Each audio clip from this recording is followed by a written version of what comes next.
Hello everyone, સ્વાગત છે તમારું આપણી યુટ્યુબ ચેનલ ટોપર્સ ફેક્ટરીની અંદર.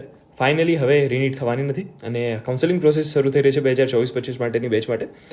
તો ઓફિશિયલ વેબસાઇટ પર એક લિસ્ટ આવી ગયું છે કે કેટલા ડોક્યુમેન્ટ હવે જરૂરી છે. તો તમારે આ બધા જ ડોક્યુમેન્ટ, એટલે તમને જેટલા ડોક્યુમેન્ટ લાગુ પડે છે એ બધા જ ડોક્યુમેન્ટ એકવાર તમારે એક લિસ્ટ બનાવી અને બધા તમારે જોડી દેવા પડશે. એટલે તમારી જોડે હોવા જોઈએ અત્યારે.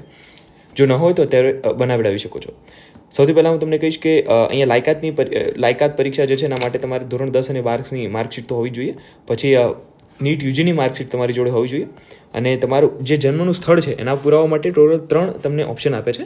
એની અંદર કાં તો તમારી શાળા છોડ્યાનું પ્રમાણપત્ર છે અથવા ટ્રાન્સફર સર્ટિફિકેટ છે એની અંદર આપેલી છે કે બર્થ ડેટ, એની સાથે બર્થનું જે પ્લેસ છે એ પણ લખેલું હોય છે. જો એ હોય તો સારું છે. જો ન હોય તો પછી જન્મ પ્રમાણપત્ર જોઈશે અથવા ભારતીય પાસપોર્ટ પણ ચાલી શકે છે. બીજું છે જન્મની તારીખ, એટલે બર્થ ડેટ છે એના માટેની પુરાવા માટે તમને આમાંથી કોઈ પણ આ જે દેખાઈ રહે છે તમને 5 વસ્તુ છે: શાળા છોડ્યાનું પ્રમાણપત્ર, ટ્રાન્સફર સર્ટિફિકેટ, જન્મ પ્રમાણપત્ર, ભારતીય પાસપોર્ટ અથવા ધોરણ 10ની માર્કશીટ. આમાંથી કોઈ એક પણ હોઈ શકે. એટલે ટોટલ અત્યાર સુધી 4 તમારા ડોક્યુમેન્ટ થઈ ગયા છે. 5મું જોઈએ તો એની અંદર એવું છે કે ગુજરાત બહારથી જો તમે જન્મ થયેલો છે તમારો, તો તમારે ગુજરાત સરકાર દ્વારા જે અધિકૃત કરવામાં આવેલું ડોમિસાઇલ સર્ટિફિકેટ છે એમને જોઈએ છે. વારે ઘડીએ લોકો પૂછતા હોય છે કે ડોમિસાઇલ સર્ટિફિકેટ બધાને જોઈએ છે, તો નહીં, ગુજરાત બહાર જન્મેલા ઉમેદવારો છે એમને જોઈએ છે.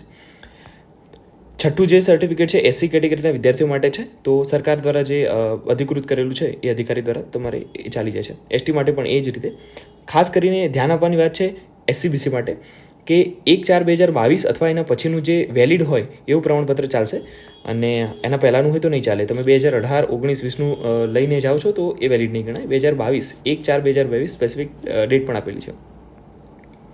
એ જ રીતે ઈડબ્લ્યુએસના જે ઉમેદવારો છે એમના માટે પણ 1/4/2022 અથવા તેના પછીનું જ હોવું જોઈએ. એના પહેલું નહીં ચાલી શકે. 2024-25 માટે એ માન્ય પણ હોવું જોઈએ.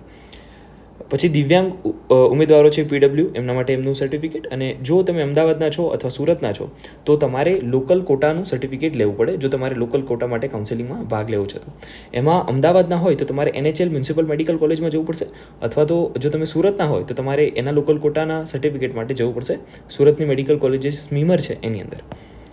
તો એ ડીનશ્રી જે છે NHL municipal medical college Ahmedabad દ્વારા આપવામાં આવેલ લોકલ સ્થાનિક પ્રમાણપત્ર જાહેર થયા પછી જ આપવામાં આવશે. તો એની વાત છે કે નીટ યુજીનું રિઝલ્ટ પછી એ લોકો આપે છે જનરલી દર વર્ષની જેમ. સુરતના લોકલ સ્થાનિક માટે મેં તમને કહ્યું પ્રમાણે municipal institute of medical education and research Surat જે સ્મીમર છે એ કોલેજની અંદરથી તમને મળી રહેશે.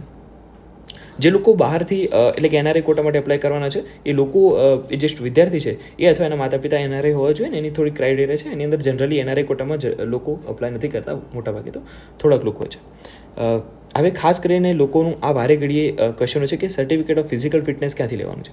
તમારા નજીકમાં કોઈ પણ MBBS ડૉક્ટર હોય, હું ફરીથી કહું છું, કોઈ BHMS કે BAMS નહીં, ફક્ત MBBS ડૉક્ટર જે છે ફિઝિશિયન, બરાબર, એ MD MS કરેલા હોય કે ખાલી MBBS હોય, એમની જોડે જવાનું છે. તમારે કહેવાનું છે કે મારે આ સર્ટિફિકેટ બનાવડાવવું છે ફિઝિકલ ફિટનેસનું. તો એ તમને એકવાર જોશે અને એક સર્ટિફિકેટ તમારું બનાવી એના પર તમારું નામ ને હાથે એ નામ એટલે જે સર્ટિફિકેટ છે એ તમારે લઈને જવાનું છે. એ તમને વેબસાઇટ પરથી મળી રહેશે એનો ફોર્મો.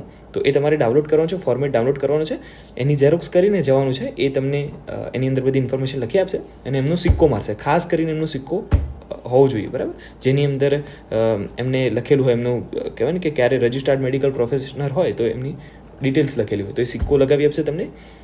એ જ માન્ય ગણાશે. તો તમારે શું કરવાનું છે હું એકવાર ફરીથી સમજાવી દઉં. કોઈ નજીકના MBBS ડૉક્ટર જોડે જવાનું, એને આપણે ફિટનેસ સર્ટિફિકેટ આપવાનું છે. વેબસાઇટ પરથી તમને મળી રહેશે અથવા તો તમે અમારા ઇન્સ્ટાગ્રામ અકાઉન્ટ પર મેસેજ કરજો.